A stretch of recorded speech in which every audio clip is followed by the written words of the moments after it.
Hello students, my name is Shruti और इस video में हम लोग क्लास 12th ज्योग्राफी का फर्स्ट चैप्टर स्टार्ट करने वाले हैं which is human geography nature and scope. अब देखो बच्चों, यहाँ पर एक चीज़ ध्यान देते हैं हम लोग कि जो हमारी क्लास 11th में जो बुक थी उसका नाम था फंडामेंटल्स ऑफ फिजिकल ज्योग्राफी और ये वाली जो बुक है इसका नाम है फंडामेंटल्स ऑफ ह्यूमन ज्योग्राफी। तो हमको ये चीज़ पता है पहले से ही कि जो हमारे पास ज्योग्राफी है वो मदर है और उसके दो ब्रांचेस हैं, ह्यूमन और फिजिकल, यानी कि ह्यूमन ज्योग्राफी और फिजिकल ज्योग्राफी। ह्यूमन ज्योग्राफी तो हमने पढ़ना है इस क्लास में और फिजिकल में हम लोग क्लाइमेट, सॉइल, लैंड, वाटर, बहुत सारी चीज़ों को पढ़कर आ रखे हैं। ठीक है, तो हमें फिजिकल का आइडिया है, लेकिन ह्यूमन में भी हमने थोड़ा सा फर्स्ट चैप्टर में पढ़ रखा था उस बुक में कि आप लोगों का इसमें सोशल, कल्चर, पॉलिटिकल ये सारी चीज़ें आएंगी। और इस वीडियो में हम देखने वाले हैं कि ये जो पूरा का पूरा आपका बुक होने वाला है इसमें किस तरीके के चैप्टर्स आएंगे, मतलब कि first of all human geography है क्या, इसको अच्छे से समझेंगे,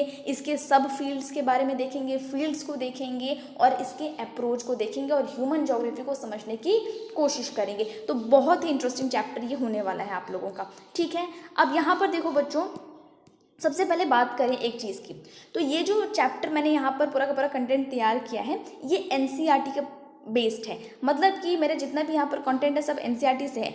अगर आप रिवीजन के लिए इसको देख रहे हैं तो भी बिल्कुल सही है और अगर चैप्टर पढ़ने से पहले देख रहे हैं तो भी बिल्कुल सही है, आपको एक बेस तैयार हो जाएगा। ठीक है, अब यहाँ पर देखो, ज्योग्राफी की बात करें एज अ सब्जेक्ट, तो ह्यूमन ज्योग्राफी पे जाने से पहले उसकी मदर की बात करते हैं। तो बच्चों, फील्ड ऑफ स्टडी कैसा है, इसका मतलब जब हम इसको पढ़ते हैं, ज्योग्राफी क्या एक सब्जेक्ट है, तो जब हम इसको पढ़ते हैं तो ये इंटीग्रेटिव, एम्पिरिकल एंड प्रैक्टिकल है। इंटीग्रेटिव का मतलब होता है बच्चों एक ऐसा सब्जेक्ट जो चीज़ों को कंबाइन करे, ऐसा नहीं है जो बिल्कुल अलग सा, नहीं, ये बहुत सारे आइडियाज़ को, बहुत सारी चीज़ों को हम जब कंबाइन करते हैं तो ज्योग्राफी को पढ़ते हैं। तो ये एक इंटीग्रेटिव सब्जेक्ट है जो जोड़ता है चीज़ों को। अब कैसे जोड़ता है हम लोग क्लास 11th में देख चुके हैं और इसमें भी मैं आपको जब इसके फील्ड्स के बारे में बताऊंगी तब हम देखेंगे किस तरीके से ये अलग अलग सब्जेक्ट्स को जोड़ता है। इसके बाद बच्चों एम्पेरिकल, एम्पेरिकल मीन्स बच्चों ये एक्सपेरिमेंट्स पर बेस्ड है, मतलब ऐसे कोई थ्योरी नहीं है ये, मतलब कोई ऐसे ही हमने कोई आइडिया नहीं है, एक्सपेरिमेंट्स किए गए हैं उसके बाद आप इस सब्जेक्ट को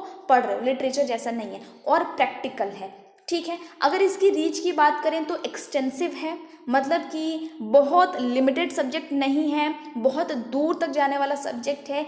एरियल डिफ्रेंसिएशन, अब देखो बच्चों, ज्योग्राफी में एक चीज़ याद रखना, हम वो हर चीज़ पढ़ते हैं जो टाइम और स्पेस के साथ वेरी करती है। मान लो कि मैं कहूँ कि यहाँ पर कोई लैंडस्केप, या मान लो यहाँ पर एक माउंटेन है, ठीक है, अब ये माउंटेन हो सकता है टाइम के साथ भी वेरी करेगा और स्पेस के साथ भी वेरी करेगा, कहीं पर माउंटेन है तो कहीं पर प्लेन है, तो हम इसको ज्योग्राफी में पढ़ते हैं। और देख लो, ज्योग्राफी क्या है कि अर्थ के बारे में स्टडी है और अर्थ क्या है, ह्यूमन बींग्स का घर है। उस हिसाब से हमने देखा ना, description of the earth as the abode of human beings, तो उसी तरीके से तो एरियल डिफ्रेंसिएशन। और साथ साथ में अब देखो यहाँ पर अर्थ के टू मेजर कंपोनेंट्स हैं, कौन कौन, नेचर और life forms, nature and life forms, ये दो हमारे पास हैं।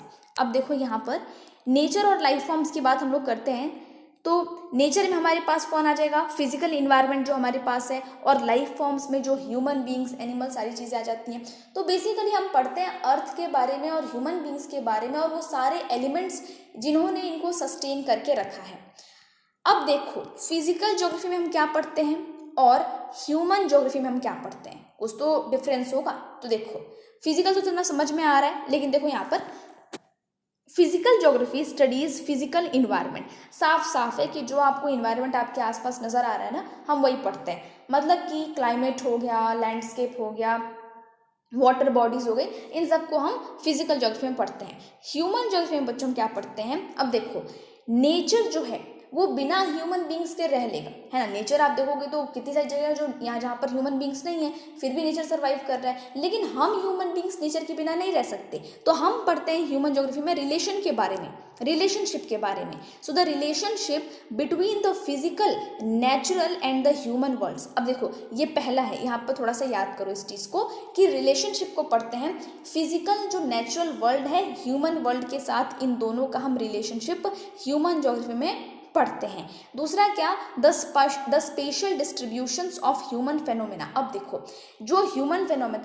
फेनोमेना है, जो ह्यूमन से रिलेटेड आइटम्स हैं, वो किस तरीके से एक जगह से दूसरी जगह पर वेरी करते हैं, हम उनको पढ़ते हैं। वो कोई भी चीज़ हो सकती है, हम आगे चलकर देखेंगे। And how they come about, और साथ में ये भी देखते हैं कि आखिर वो आए कैसे, अस्तित्व में कैसे आए हैं। भाई पेड़ तो हमें पता है कि पेड़ तो भाई है नेचर में, लेकिन बहुत सारी ऐसी चीज़ें जो नहीं पता कि वो अस्तित्व में कैसे आई। ठीक है, अब the social economic differences between different parts of the world, हम इसमें यहाँ पर पढ़ते हैं कि जो सोशल और इकोनॉमिक डिफरेंसेस हैं different parts of the world में, वो सारी चीज़ें हम पढ़ते हैं। अब सोशल समझिए ना, सामाजिक, इकोनॉमिक, जो आर्थिक जो अलग अलग विभिन्नताएं हैं पूरे दुनिया में, उनको देखते हैं।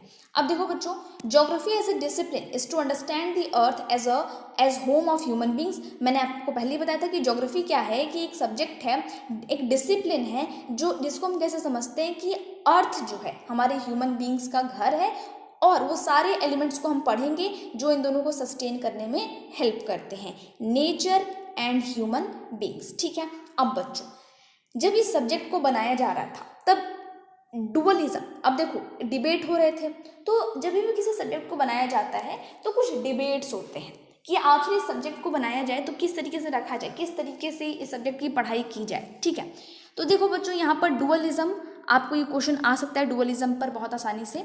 तो देखो पहला क्या है, यहाँ पर 3 चीज़ें आई हैं। पहला है कि इसे लॉ मेकिंग या थियोराइजिंग रखा जाए, नोमोथेटिक या फिर डिस्क्रिप्टिव आइडियोग्राफिक। मुझे पता है नहीं समझ में आया। देखो लॉ मेकिंग का मतलब ये होता है कि किसी भी सब्जेक्ट को जब जैसे ज्योग्राफी को बनाया जा रहा था, तो क्या ये सोचा जाए कि पहले ही कुछ एम्स ऑब्जेक्टिव सेट करके रख दिए जाएं कि हमको तो ये इस सब्जेक्ट में पता करना है। जैसे कि हमें क्लाइमेट पता करना है, हमें ये पता करना है, हमें ये पता करना है, हमें ये पता करना है, और इतना पता करके बस हो जाएगा, और ये गोल पूरे हो जाएंगे तो ज्योग्राफी ऐसा सब्जेक्ट हमारा कंप्लीट हो जाएगा। ऐसा तो नहीं था। तो अब देखो मतलब ऐसा नहीं था, मतलब कि एक तो ये हो गया हमारा, ये हो सकता है कि हम इस तरीके से सब्जेक्ट को करें। और दूसरा डिस्क्रिप्टिव आइडियोग्राफी, इसका मतलब ये है कि कोई भी एम वगैरह सेट ना किया जाए, जैसे जैसे चीज़ें पता चलती जाए उनको हम इंक्लूड करते जाएँ। इसलिए बच्चों इसको कहा गया है ज्योग्राफी को एक्सटेंसिव। ये सब्जेक्ट रुकेगा नहीं, सब्जेक्ट आगे चलता जाएगा। विद टाइम इसमें और भी ज़्यादा डेवलपमेंट होती जाएंगी, नई चीज़ें ऐड होती चली जाएंगी। ठीक है, इन दोनों में है। दूसरा रीजनल रखें या सिस्टमैटिक, तो रीजनल और सिस्टमैटिक तो क्लास 11th में भी आ रखा है। मतलब कि अब यहाँ पर मैं आप लोगों को इसको थोड़ा सा अच्छे समझाना चाहूँगी क्योंकि बच्चों को कन्फ्यूजन रहता है। रीजनल और सिस्टमैटिक एक बहुत ही ईजी वर्ड्स में आप देखो, जैसे कि पूरा ये वर्ल्ड है। अब इस वर्ल्ड में मेरे पास 2 चीज़ें मैं कर सकती हूँ। पहला क्या कि अगर मुझे ज्योग्राफी को स्टडी करना है तो मैं एक काम ये कर सकती हूँ कि मैं, जैसे कि मैंने उठाया फॉरेस्ट के बारे में पढ़ना, तो मैं इस पूरे ही वर्ल्ड में फॉरेस्ट के बारे में स्टडी करूँ, ये देखे बिना कि कहाँ क्या, नहीं, पूरे फॉरेस्ट को यहाँ पर स्टडी करूँ वर्ल्ड में। ठीक है, तो अब मेरा यहाँ पर मेरा जो मेन फोकस है वो ज्योग्राफिकल इस पर्टिकुलर थिंग पर हो गया। और दूसरा तरीका मेरे पास क्या हो सकता है कि मैं ये करूँ कि इस पूरे वर्ल्ड में मैं एक पर्टिकुलर एरिया को उठाऊं और इस पर्टिकुलर एरिया से जितने भी ज्योग्राफिकल फिनोमेना यहाँ पर चीज़ें हैं उनको मैं स्टडी करूं। जैसे फॉरेस्ट के बारे में स्टडी करूं, वाटर के बारे में स्टडी करूं, यहाँ पर ऑर्गेनिज्म किस तरीके से फ्लोरा फौना को स्टडी करूं एक जगह पर। वो मेरा ये देखो, तो ये वाला जो मेरा अप्रोच हो जाएगा वो रीजनल अप्रोच हो जाएगा, पर्टिकुलर रीजन के बेस्ड पर। ठीक है, और वो वाला हो जाएगा मेरा सिस्टमैटिक, वहाँ पर मेरा फैक्ट्स प्रोड्यूस होंगे। ठीक है, इसलिए अब यहाँ पर इसको रीजनल रखा जाए या फिर सिस्टमैटिक। दूसरा है बच्चों इंटरप्रेटेड थ्योरेटिकली, मतलब कि थ्योरीज के हिसाब से इनको इंटरप्रेट किया जाए या फिर हिस्टोरिक इंस्टीट्यूशनल अप्रोच से। ठीक है, अब इसके बाद हम लोग देखेंगे यहाँ पर ह्यूमन एंड फिजिकल। अब एक और डिबेट था बच्चों, क्या ज्योग्राफी को सिर्फ फिजिकल रखा जाए, क्योंकि जब ज्योग्राफी ऐसे सब्जेक्ट की बात करें तो दिमाग में आएगा ना कि सिर्फ पहाड़, पेड़ पौधे, मतलब कि जो चीज़ें हैं जो ह्यूमन को छोड़कर जितनी भी अर्थ को सिर्फ स्टडी करें। जैसे अगर आप मार्स को देखोगे तो मार्स को स्टडी में आप ह्यूमंस को नहीं इंक्लूड करोगे, सिर्फ वहाँ पर क्या चीज़ें हैं, किस तरीके से हैं, वो आप स्टडी करोगे। उस तरीके से बच्चों क्या इसको सिर्फ फिजिकल छोड़ दिया जाए या फिर ह्यूमन। लेकिन बच्चों आज के डेट पर ये वैलिड नहीं है, क्योंकि बच्चों ये दोनों ही इनसेपरेबल हैं, आप इनको सेपरेट नहीं कर सकते हो और इनको हॉलिस्टिकली एज अ होल साथ में देखना बहुत ज़रूरी है। इनको आप सेपरेट नहीं कर सकते हो ह्यूमन और फिजिकल को। अब देखो बच्चों, फिजिकल एंड ह्यूमन फेनोमेना, अब कैसे आप कह सकते हो ऐसा, तो इस पर क्वेश्चन आ सकता है, तो इसलिए आपको ये सारी चीज़ें पता होनी चाहिए। तो बच्चों फिजिकल एंड ह्यूमन फेनोमेना बच्चों इनको डिस्क्राइब किया जाता है मेटाफर से, using symbols from the human anatomy. Human anatomy मतलब कि ह्यूमन बॉडी के बारे में स्टडी करते हैं। तो अब देखो, जैसे कि ह्यूमन बॉडी में face, hand, nose, mouth, ear, neck, बहुत सारी चीज़ें आती हैं। तो अब जो भी फिजिकल और ह्यूमन फेनोमेना होते हैं, हम उनको मेटाफर से यूज़ करते हैं। अब आप लोगों ने अगर ये पोएटिक डिवाइसेस पढ़े होंगे तो आपको पता होगा कि विदाउट यूजिंग लाइक, सिमिलरली, ऐसा सब यूज़ किए बिना ही डायरेक्ट उनको बता देना। जैसे कि मैं कह दूँ कि नोज ऑफ दी मैंने कह दिया, वैसे वो एग्जाम्पल याद नहीं आ रहा, लेकिन नोज ऑफ दी पिलर मैंने कह दिया मान लो, तो यहाँ पर कुछ भी मेरा मतलब मैंने डायरेक्टली उसको यूज़ कर लिया है, लेकिन पिलर का नोज थोड़ी होता है उस तरीके से। तो यहाँ पर हम लोग मेटाफर का यूज़ करते हैं। अब देखो, जैसे कि एग्जाम्पल है फेस ऑफ द अर्थ, अर्थ का फेस, लेकिन अर्थ का फेस तो होता नहीं है, इसलिए यहाँ पर मेटाफर यूज़ किया जाता है। ठीक है, अगर हम लोग लाइक और उन सब का यूज़ करें तो सिमिली होता है। ठीक है, eye of the storm, mouth of the river, snout of the glacier, snout मतलब नेक, और सॉरी स्नाउट मतलब nose, neck of the isthmus, profile of the soil. मुझे पता है इस्थमस नहीं समझ में आया होगा।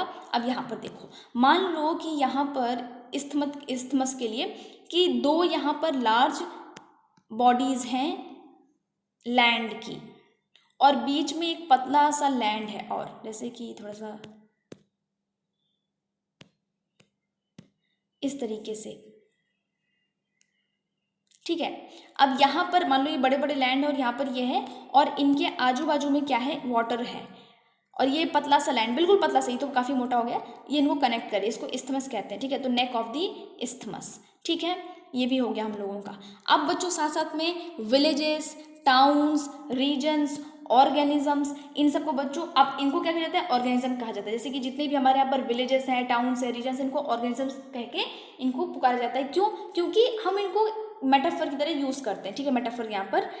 अब इसके बाद देखो, जर्मन जोग्राफर्स स्टेट और कंट्री को लिविंग ऑर्गेनिजम्स कहते हैं कि ये तो जो है ये लिविंग ऑर्गेनिजम्स हैं। बच्चों जो नेटवर्क्स ऑफ रोड्स हैं, railways and waterways, arteries of circulation, यहाँ से चीज़ें कैसे, नेटवर्क्स ऑफ रोड में ट्रांसपोर्टेशन का काम हो रहा है, और आर्टरीज ऑफ सर्कुलेशन जो हमारी बॉडी में आर्टरीज होती हैं उनसे भी सर्कुलेशन का काम होता है उसी तरीके से। ठीक है, अब इसके बाद यहाँ पर अगर आप लोगों को कभी भी डिफाइन करने को कहा जाए ह्यूमन ज्योग्राफी, तो ये तीन डेफिनेशन हमेशा याद रखना। क्यों याद रखोगे?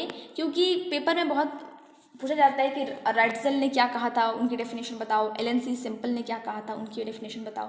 तो रेड्जल क्या कहते हैं बच्चों, बहुत ही सिंपल से इनकी डेफिनेशन है that human geography is the synthetic study, it is the synthetic study of relationship between human societies and the earth surface. मतलब कि ह्यूमन सोसाइटी और अर्थ सर्फेस की जो सिंथेटिक स्टडी है वही ह्यूमन ज्योग्राफी है रेड्जल के हिसाब से। अब देखो, synthesis has been emphasised in the above definition. अब इसके बाद एलन सैम्पल क्या कहती हैं कि human geography is the study, human geography is the study of the changing relationship, मतलब कि between the unresting man and the unstable earth. तो मैन जो है वो भी अनरेस्टिंग है और अर्थ भी जो है वो अनस्टेबल है, तो इनका जो रिलेशन चेंज होता जा रहा है वही हम लोग ह्यूमन ज्योग्राफी में स्टडी करते हैं। तो dynamism in the relationship is the keyword in symbols definition. ठीक है, अब इसके बाद यहाँ पर conception resulting from a more synthetic knowledge of the physical laws governing our earth and of the relations between the living beings which inhabit it। मतलब कि बच्चों कि जो फिजिकल लॉज हैं जो अर्थ को गवर्न कर रहे हैं और उनका रिलेशनशिप लिविंग बींग्स के साथ जो वहाँ पर रहते हैं उनको हम जब स्टडी करते हैं, जो सिंथेटिक नॉलेज मिलती है वो हम लोग ह्यूमन ज्योग्राफी कहते हैं। तो इसको कहते हैं इसको किसने डेफिनेशन दी है, ये वाली पॉल वाइडल दे ला ब्लेच। ठीक है, so human geography offers a new conception of the inter relationships between earth and human beings. ठीक है, ये तीनों डेफिनेशन याद रखना, इनको याद रखना है और कुछ नहीं करना है। अब इसके बाद इनके नाम भी याद रखना। नेचर ऑफ ह्यूमन ज्योग्राफी, अब हम बात करें कि ह्यूमन ज्योग्राफी का नेचर कैसा होता है, तो यहाँ पर human geography studies the inter relationship between physical environment and socio cultural environment. अब देखो, ह्यूमन ज्योग्राफी में हम लोग, अब ये आप लोग को नेचर यहाँ पे बताया गया है कि ह्यूमन ज्योग्राफी में क्या पढ़ते हैं कि इंटर रिलेशनशिप्स को पढ़ते हैं, फिजिकल इन्वायरमेंट और सोशियो कल्चरल इन्वायरमेंट। अब फिजिकल इन्वायरमेंट तो जो है नेचर का है और सोशियो कल्चरल इन्वायरमेंट जो है क्रिएटेड बाय ह्यूमन बींग्स को है। तो इनका जो इंटर रिलेशनशिप है उसको हम पढ़ते हैं ह्यूमन ज्योग्राफी में भी, ठीक है। तो mutual interaction with each other. अब देखो सोशियो कल्चरल एनवायरनमेंट में आपको बहुत सारी चीज़ें हो सकती हैं, तो उनका जो रिलेशनशिप, क्योंकि बिना फिजिकल एनवायरनमेंट के तो कुछ भी पॉसिबल नहीं है, इसलिए हमने इसको यहाँ पर कहा है, ठीक है।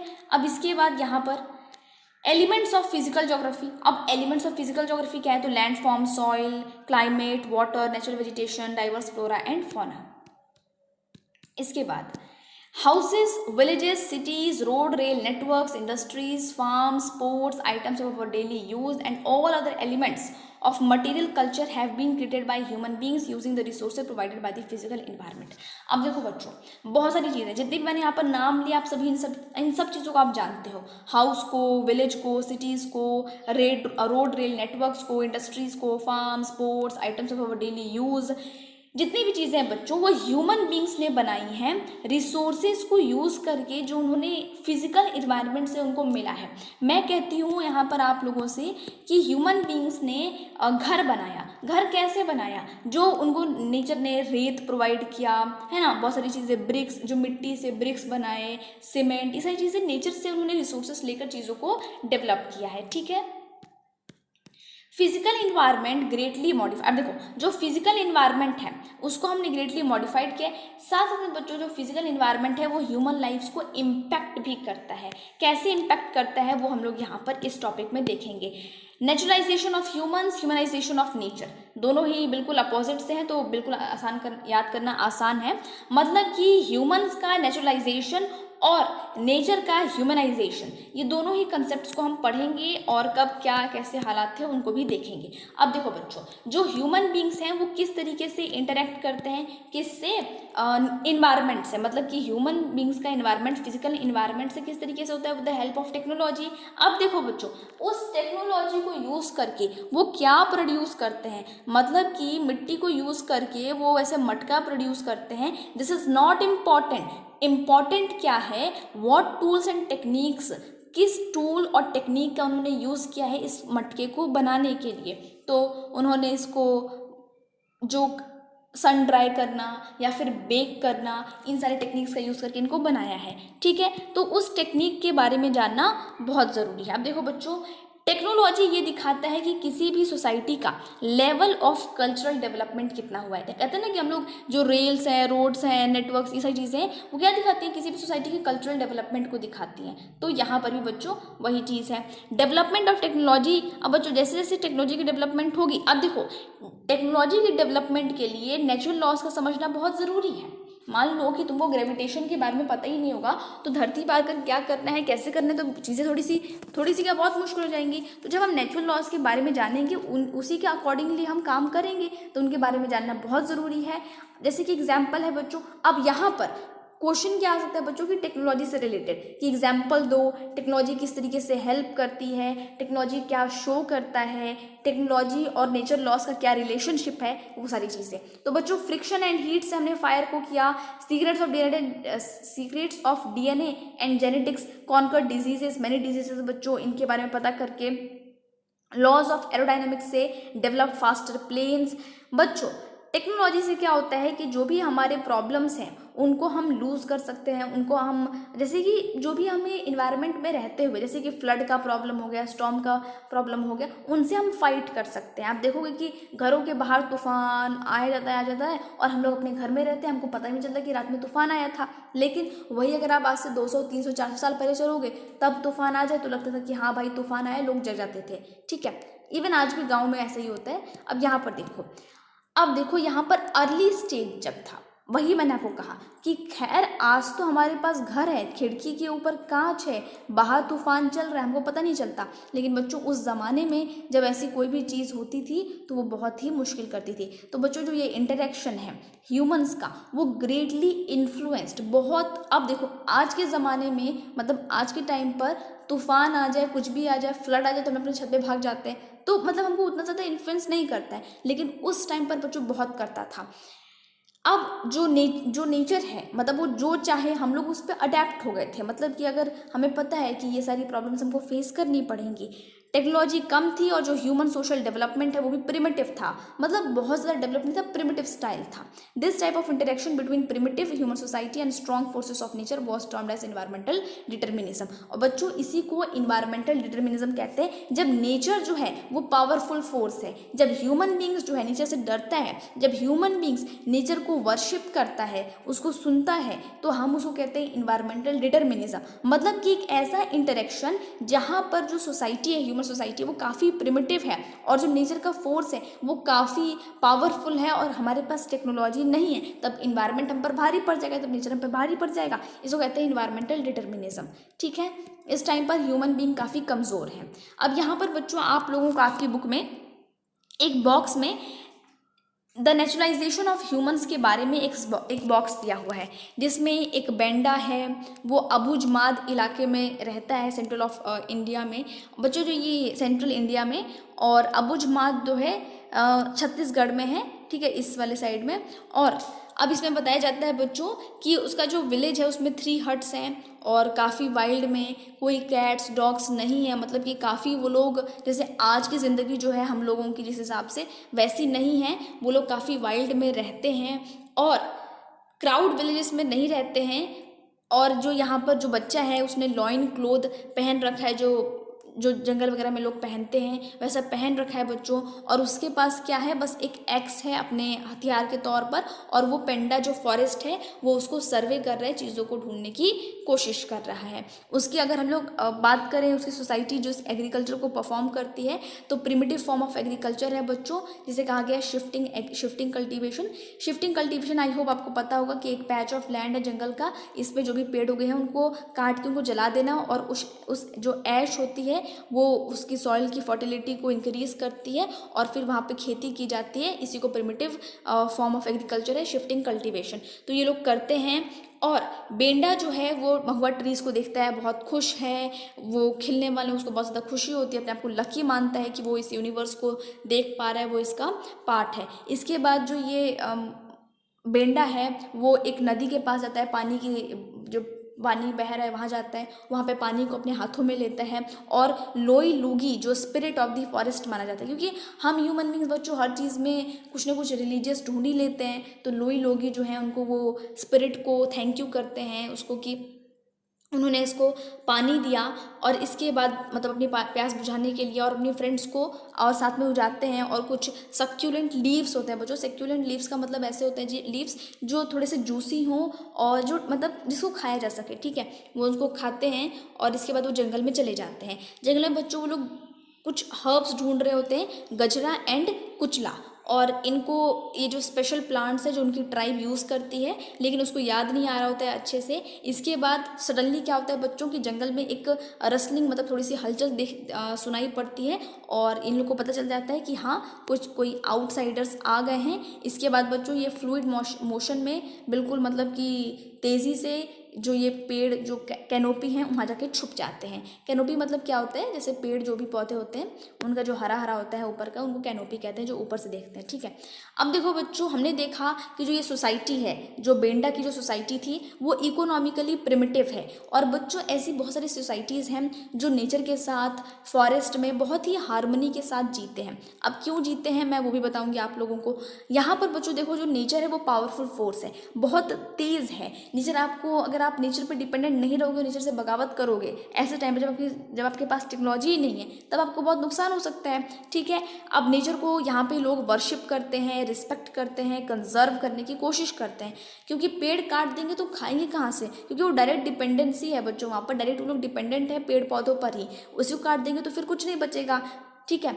और जो यहाँ पर नेचर है उसको मदर नेचर की तरह क्लेम किया जाता है, ठीक है, मदर नेचर। इसके बाद है हमारे पास, इसके बाद धीरे धीरे बच्चों क्या हुआ कि लोगों ने विद टाइम लोगों ने इन्वायरमेंट और उसकी फोर्सेस ऑफ नेचर को समझना शुरू किया, मतलब कि क्या हो रहा है, कैसे हो रहा है। आज तो हमारे पास खैर बहुत बड़ी से बड़ी प्रॉब्लम का भी सल्यूशन मिल जाता है, तो लोगों ने ये देखना शुरू किया। बच्चों जो सोशल और कल्चरल डेवलपमेंट की वजह से एफिशिएंट टेक्नोलॉजी भी बेटर एफिशिएंट टेक्नोलॉजी डेवलप हुई, सोशल और कल्चरल डेवलपमेंट की वजह से। अब जो वो हमारा स्टेट था, नेसेसिटी से फ्रीडम की तरफ हम लोग मूव कर गए। अब मान लो बच्चों यहाँ पर एक बहुत ही अच्छा एग्जाम्पल है। मान लो कि वो जो टाइम था उस समय आपको जो भी खाने को मिला, जो भी मिला, आपकी ये ज़रूरत है कि आप उसी को खा के अपना पेट भरोगे, आपके पास दूसरा कोई ऑप्शन नहीं है।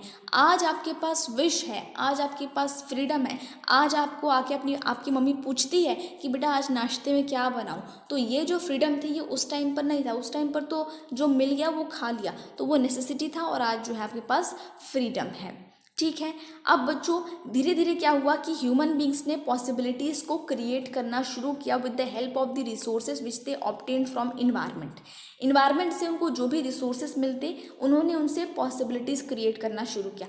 मतलब ऐसा नहीं कि जैसे रॉ मीट मिला है तो रॉ मीट मिल गया तब उसे वो खा ले, नहीं, वो जो भी उनको मिला, जैसे आग मिल गई, लकड़ियाँ मिल गई, तो उनसे उन्होंने अब सिर्फ वहीं तक सीमित ना रह के उन्होंने पॉसिबिलिटीज़ को क्रिएट किया, आग को जलाया, मीट को पकाया, इस तरीके से। ह्यूमन एक्टिविटीज़ बच्चों, अब ह्यूमन एक्टिविटीज़ की वजह से कल्चरल लैंडस्केप, मतलब कि जो नेचर ने हमको लैंडस्केप प्रोवाइड किया था अब वो धीरे धीरे बदल गया है और हमने इसको कल्चरल लैंडस्केप में बदल के रख दिया है। ठीक है, जैसे कि हेल्थ रिजॉर्ट्स हो गए हाईलैंड्स पर, ह्यूज अर्बन स्प्रॉल्स हो गए, फील्ड्स और orchids and pastures in plains and rolling hills, ports on the coasts, oceanic routes on the oceanic surface and satellites in the space। मतलब कि ह्यूमन बींग्स तो जाने कहाँ कहाँ नहीं पहुँच गए। अभी मार्स में आप देख सकते हो, तो कितनी सारी डेवलपमेंट धीरे धीरे होती जा रही हैं। इसके बाद इसी को कहा गया बच्चों पॉसिबिलिज्म। अर्लियर स्कॉलर्स ने इसको टर्म किया पॉसिबिलिज्म, मतलब कि जो रिसोर्स हमको इन्वायरमेंट प्रोवाइड करता है उनसे हम कुछ पॉसिबिलिटीज़ क्रिएट करें, है ना, कि इंस्टेड ऑफ कि जो भी हमको चीज़ मिला है बस वहीं पे अटके रह जाएं, रॉ मीट में तो रॉ मीट में ही ज़िंदगी गुजार दें, ऐसा नहीं डेवलपमेंट हुई। बच्चों जो नेचर प्रोवाइड्स हमको अपॉर्चुनिटी, नेचर हमको फुल अपॉर्चुनिटी देता है, अब ह्यूमन बींग्स उसको यूज़ करते हैं, उन्होंने किया, और धीरे धीरे बच्चों जो नेचर है वो ह्यूमनाइज्ड हो गया, और ह्यूमन का जो इम्प्रिंट है वो हर जगह बच्चों हर जगह हो गया। अब हम लोग देखेंगे ह्यूमनाइजेशन ऑफ नेचर के बारे में। यहाँ पर एक कहानी है, कारी करके लेडी है ट्रोंडियम में। अब यहाँ पर एक जगह का नाम है, ये नॉर्वे में है, ट्रोंडियम। ठीक है, अब इस जगह पे क्या होता है बच्चों कि यहाँ पर हैवी स्नो होता है, विंटर्स का टाइम है, जो स्काई है वो बिल्कुल डार्क है बहुत सारे मंथ्स के लिए, ऐसा नहीं कि मतलब थोड़े से के लिए। ठीक है, अब जो बच्चों कारी को है अपने वर्क पर जाना है और वो सुबह के 8 बजे निकलती हैं। उनके पास जो टायर्स हैं उनकी गाड़ी में वो स्पेशल टायर्स हैं विंटर्स के लिए, उनके जो हेडलाइट्स लगे हैं गाड़ी में वो उसको ऑन रखती हैं, उनका जो ऑफिस है उसको आर्टिफिशियली हीट किया जाता है 23 डिग्री कंफर्टेबल जो एक टेम्परेचर होता है उस पर। इसके बाद बच्चों जहाँ पे उनका कैंपस है वहाँ पर डोम है जो वो स्नो को बाहर रखता है। ठीक है बच्चों, जो टेम्परेचर है वो उसको कंट्रोल कर सकती हैं, एडिक्वेट लाइटिंग है। इसके बाद फ्रेश वेजिटेबल्स भले ही नहीं है लेकिन जो भी ट्रॉपिकल फूड है वो वहाँ से मंगाती हैं, बनाना, कीवी और ये सारी वो खाती हैं, उनके टेबल पे रखा हुआ है। और एक क्लिक ऑफ माउस से, मतलब with the help of technology, वो अपने कलीग से न्यू दिल्ली में भी कनेक्ट हो सकती हैं, और वो बार बार लंदन जाती हैं फ्रिक्वेंटली, और फिर वहाँ से लौट आती हैं अपने फेवरेट टेलीविज़न सीरियल को देखने के लिए। अब आपको मैंने इतनी सारी चीज़ें बताई, इसका पूरा का पूरा सिर्फ जो कंक्लूज़न निकलता है वो ये निकलता है कि कारी एक ऐसी लाइफ जी रही हैं जो फ्रीडम है, जहाँ पर नेसेसिटी नहीं है। सर्दी है तो ऐसा नहीं है कि भाई सर्दी है अब तो कहीं कुछ गुजारा ही नहीं है कि इस कोने में जाके बैठें क्या करें, ऐसा नहीं। आज के समय पर उनके पास मतलब उनकी ज़िंदगी बिल्कुल आराम से कट रही है। अगर पहले के लोग भी चुप बैठ जाते तो ऐसा कुछ नहीं होता। जैसे कि आपने देखा होगा कि जो गाय होती हैं बेचारी उनको आपने देखा कि बारिश होती है तो कुछ तो आके कहीं पर शेल्टर ले लेती हैं और कुछ भीगती रह जाती हैं, तो इस यही वो होता है बच्चों। ठीक है, अब इसके बाद लेकिन हम ह्यूमन बींग्स अपने घर में मज़े कर रहे हैं, तो कहीं ना कहीं चीज़ें समझ लो ना। लेकिन जो दोनों ही चीज़ें हैं, इन्वायरमेंटल डिटर्मिनिज्म और पॉसिबिलिज्म, दोनों ही बिल्कुल अपोजिट हैं एक दूसरे से और बिल्कुल एक एक्सट्रीम बाउंड्रीज पर हैं। अब ग्रिफिथ टेलर जो है बच्चों, इन्होंने एक मिडल पाथ बताया है। मिडल पाथ में उन्होंने क्या बताया है, इसको कहा गया है नियो डिटर्मिनिज्म और स्टॉप एंड गो डिटर्मिनिज्म। जैसे कि एक एग्जाम्पल है ट्रैफिक लाइट का। आपने देखा होगा कि ट्रैफिक लाइट होते हैं रेड, ग्रीन और येलो। अब इसमें क्या होता है कि जब ट्रैफिक लाइट रेड हो जाए तो रुक जाओ, येलो हो जाए तो आप तैयार हो जाए जाने के लिए, और ग्रीन हो जाए तो चले जाओ। तो उसी तरीके से यहाँ पर भी न्यू डिटर्मिनिज्म में भी कि रुको, मतलब कि ऐसा सिचुएशन भी नहीं होना चाहिए कि बिल्कुल एब्सोल्यूट नेसेसिटी का, कि कुछ खाने को ही नहीं मिल रहा है, ऐसा भी तो नहीं होना चाहिए ना कि हम तो पता नहीं कुछ 4-4 दिन कुछ खा ही नहीं रहे, ऐसा जिसको कहते हैं इन्वायरमेंटल डिटर्मिनिज्म। और ऐसा भी नहीं होना चाहिए कि बिल्कुल एब्सोल्यूट फ्रीडम, पॉसिबिलिज्म, कि अरे हमारा मन करेगा तो हम सारा खाना कहीं पर फेंक के आ जाएंगे, ऐसा भी नहीं होना चाहिए। मतलब कि एकदम एब्सोल्यूट फ्रीडम और एब्सोल्यूट नेसेसिटी वाला सिचुएशन नहीं होना चाहिए, बीच का रास्ता होना चाहिए, जिसमें क्या होगा बच्चों कि रिस्पॉन्ड, रेड जब लाइट हो जाए तो रुक जाना चाहिए और उसके बाद हमें आगे बढ़ना चाहिए। पॉसिबिलिटीज़ को हमें क्रिएट करना चाहिए, लेकिन लिमिट्स में रहते हुए। लिमिट को क्रॉस करेंगे तो आगे आप देखोगे कि क्या क्या उसके नुकसान हो सकते हैं। तो यहाँ पर बच्चों, यहाँ पर हमें क्या दिखाई देता है कि कोई भी ऐसा फ्री रन नहीं है विदाउट एक्सीडेंट्स के। बच्चों, अपने इन्वायरमेंट को बिना डैमेज किए हुए हमें डेवलपमेंट करनी होगी। जैसे कि आप एग्जांपल में देखोगे बच्चों के बहुत सारी डेवलप्ड इकोनॉमीज़ हैं जिन्होंने बहुत ज़्यादा एकदम तेज़ी में डेवलपमेंट करने की कोशिश की और उनको बहुत सारी प्रॉब्लम्स को फेस करने पड़ा। Green house effect, ozone layer depletion, global warming, receding glaciers and degrading lands. हमें बैलेंस करना होगा, बिल्कुल ऐसा सिचुएशन ना हो जाए कि या तो ये नहीं, एक बीच का रास्ता निकाला गया है। ठीक है, अब इसके बाद human geography through the corridors of time, मतलब कि विद टाइम इनके साथ क्या हुआ है।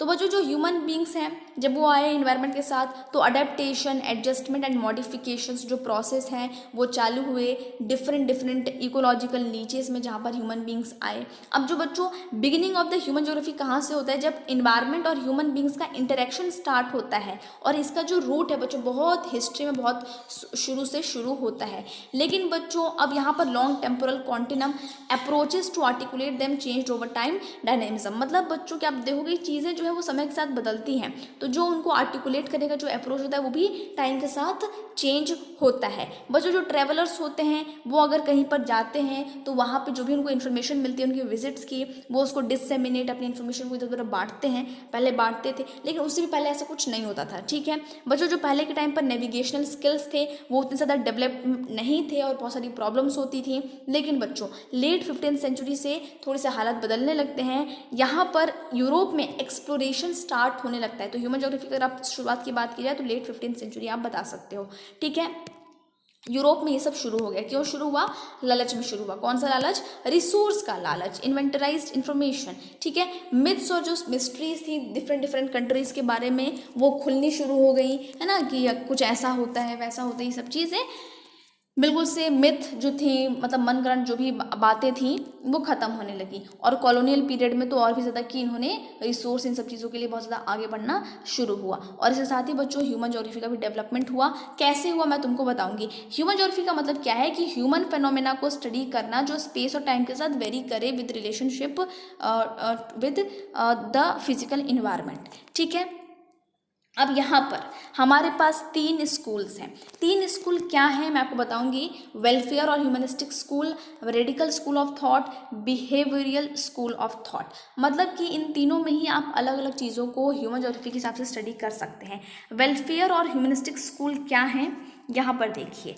सबसे पहले हम लोग यहाँ पर देखेंगे कि इस ज्योग्राफी में was mainly concerned with the different aspects of social wellbeing of the people. मतलब जो बच्चों लोग रह रहे हैं, जो डिफरेंट आस्पेक्ट्स होते हैं सोशल वेलबींग के लिए। अब मैं जब सोशल वेलबींग की बात करती हूँ तो इसमें आप लोग का हाउसिंग, हेल्थ, एजुकेशन सारी चीज़ें आ जाती हैं।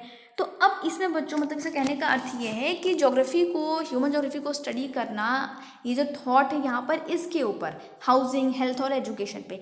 दूसरा है रेडिकल स्कूल, इसमें मार्क्सियन थ्योरी है बच्चों कि जो क्या बेसिक कॉज है बच्चों, पॉवर्टी, डेप्रीवेशन और डिप्राइवेशन और सोशल इनइक्वालिटीज़ का इनका क्या कारण है। और जो कॉन्टेम्प्रेरी जो सोशल प्रॉब्लम है वो कैपिटलिज्म है मार्क्सियन थ्योरी के हिसाब से। उनके हिसाब से जो कम्युनिज्म है वो सबसे बेस्ट है और जो कैपिटलिज्म है वो आज के समय पे सबसे बड़ी प्रॉब्लम है। जो बिहेवियरल स्कूल है इसमें हम क्या देखते हैं, इसमें जो बच्चों लिव्ड एक्सपीरियंस है, जैसे कि आप लोग का एथनिसिटी, रेस, रिलीजन एक्सेट्रा, इन सब पे चीज़ों को कैटेगराइज किया जाए, सोशल कैटेगरीज यहाँ पर किया जाए। तो इस तरीके से बच्चों ये 3 आपकी ह्यूमनिस्टिक स्कूल्स हैं। इनका क्या था ये मैं आपको आगे बताऊंगी, आगे दिया हुआ है। अब देखो बच्चों फील्ड्स एंड सब फील्ड्स ऑफ ह्यूमन ज्योग्राफी।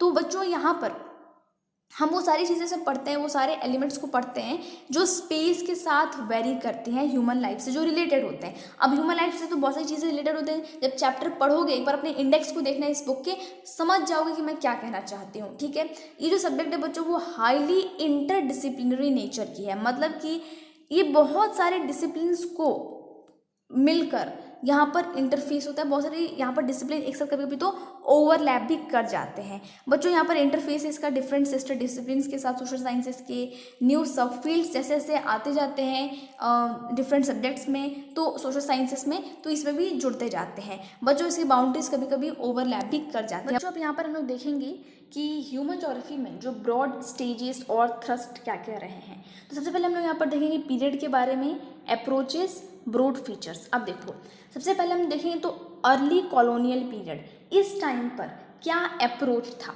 तो अप्रोच था बच्चों एक्सप्लोरेशन एंड डिस्क्रिप्शन, कि पहले जगह को ढूंढ तो लें, ये जो टाइम था कि चीज़ों को ढूंढने का, एक्सप्लोर करने का। ठीक है, तो इसमें बच्चों इम्पीरियल और ट्रेड इंटरेस्ट की वजह से इन्होंने नई नई एरियाज को ढूंढा। दूसरा है लेटर कॉलोनियल पीरियड, मतलब कि सबसे पहले कॉलोनियल पीरियड में सबसे पहले शुरू का टाइम, फिर लेट का टाइम। अब इसमें रीजनल एनालिसिस, इसमें क्या होने लगा कि डिफरेंट डिफरेंट रीजन्स को समझने लगे, इनका एलाबोरेट डिस्क्रिप्शन होने लगा। दूसरी चीज़ क्या कि हर रीज़न को पढ़ना, मतलब कि क्या कि सारे जो रीजन्स हैं वो पूरे वर्ल्ड के, यानी कि जो अर्थ के ये पार्ट हैं, और इन सबको समझना यानी कि पूरे के पूरे अर्थ को समझना हो जाएगा। तो अब अर्थ को तो समझना है ही ना, कि जिस प्लानेट पे हम लोग रह रहे हैं। ठीक है, ये हुआ। दूसरा क्या हुआ, तीसरा period 1930s through the inter war period. यहाँ पर बच्चों एरियल डिफ्रेंसिएशन, इसमें बच्चों की हर एक रीजन की यूनिकनेस को समझने जाने की कोशिश करने लगी कि हर एक जो रीजन है वो दूसरे से डिफरेंट क्यों है, क्या कारण है कि एक रीजन दूसरे से डिफरेंट है। तो भाई सोच अलग है, बहुत सारी चीज़ें अलग हैं, तो उस वजह से तो उनको समझने की कोशिश की जाने लगी। Late 1950s to the late 1960s, इसमें बच्चों स्पेशल ऑर्गेनाइजेशन, इसमें बच्चों जो टाइम था ये कंप्यूटर्स का और स्टैटिस्टिकल टूल्स का। तो laws of physics were often applied to map and analyse human phenomena. अब ये बच्चों यहाँ पर एक थोड़ा सा चैलेंज हो जाता है कि लास्ट में इससे असंतोष और डिसकंटेनमेंट जताया जाता है। यहाँ पर बच्चों इस जो फेज था ये, इसको क्वांटिटेटिव रिवॉल्यूशन कहते हैं। इसका जो मेन ऑब्जेक्टिव था वो मैपेबल पैटर्न्स को आइडेंटिफाई करना फॉर डिफरेंट ह्यूमन एक्टिविटीज़, मतलब कि मैप पर शो करना डिफरेंट ह्यूमन एक्टिविटीज़ को इस टाइम पर, क्योंकि इसमें मतलब कि इस सारी चीज़ों को स्टैटिस्टिकल टूल्स को यूज़ करना, कंप्यूटर्स को यूज़ करना बहुत ज़्यादा हो गया था। लेकिन बच्चों इसके बाद 1970s में emergence of humanistic radical behavioural schools, जो मैंने आपको 3 बताए थे वही सारी चीज़ें हैं बच्चों कि क्वांटिटेटिव रिवोल्यूशन से थोड़ा सा असंतोष यहाँ पे जताया जाता है, क्योंकि डिसह्यूमनाइज्ड मैनर में, क्योंकि मैप वगैरह ये तो ह्यूमन ज्योग्राफी को समझने जैसा नहीं है, तो इसमें थोड़ा सा डिसकंटेनमेंट था। और इस वजह से क्या बच्चों की 3 न्यू स्कूल्स ऑफ थॉट यहाँ पर एमरजेंस में आए 1970s में। बच्चों जो ह्यूमन ज्योग्राफी है वो सोशियो पॉलिटिकल रियलिटी से ज़्यादा अब रिलेट होने लगा, रदर देन कि वो मैप पर इन सब चीज़ों पे समझा जाए। और ये 3 स्कूल्स में, और जो बॉक्स दिया गया है बच्चों उसमें इसके बारे में बताया गया, मैंने आपको बताया था नहीं, उसको एक बार और रीड करें ना समझ में आ जाएगा। अब देखो बच्चों 1990s में पोस्ट मॉडर्निज्म इन ज्योग्राफी, इसमें बच्चों आप लोगों को जो यूनिवर्सल थ्योरीज हैं ह्यूमन कंडीशंस के बारे में यहाँ पर वो दिखाया जाता है कि क्या है, किस तरीके से है, और हर एक लोकल कॉन्टेक्स्ट को समझना इन सब चीज़ों में 1990s में जो है वो शुरू हो गया। ठीक है, ये भी हमारा यहाँ पर कंप्लीट होता है। अब इसके बाद यहाँ पर फील्ड्स ऑफ ह्यूमन ज्योग्राफी हैं और उनके सब फील्ड्स हैं। देखो जो मैंने जो दोनों ही टेबल्स हैं, इतना याद रखना कि इनको आपको पता होना चाहिए ऊपर से, ताकि इसमें अगर 1 नंबर 2 नंबर या फिर लॉन्ग आंसर भी क्वेश्चन आते तो आप इनको आंसर कर सको, और इसको तो अच्छे से याद कर लेना। फील्ड्स ऑफ ह्यूमन ज्योग्राफी में सबसे पहला है सोशल ज्योग्राफी, इसके 6 फील्ड्स हैं। सोशल ज्योग्राफी सबसे पहले आता है बच्चों, इसमें जो है आप लोग का ये सोशल साइंस है, सोशियोलॉजी, इसके इंटरफेस किन से सिस्टर डिसिप्लिन के साथ में है। बिहेवियरल स्कूल, बिहेवियरल ज्योग्राफी का साइकोलॉजी के साथ, geography of social wellbeing, welfare economics, geography of leisure, sociology, cultural geography, anthropology, gender geography, sociology, anthropology, women studies, historical geography, history, medical geography, epidemiology. अब यहाँ पर जो भी चीज़ आपको ना समझ में आए आप एक बार उसको गूगल पे सर्च कर लेना।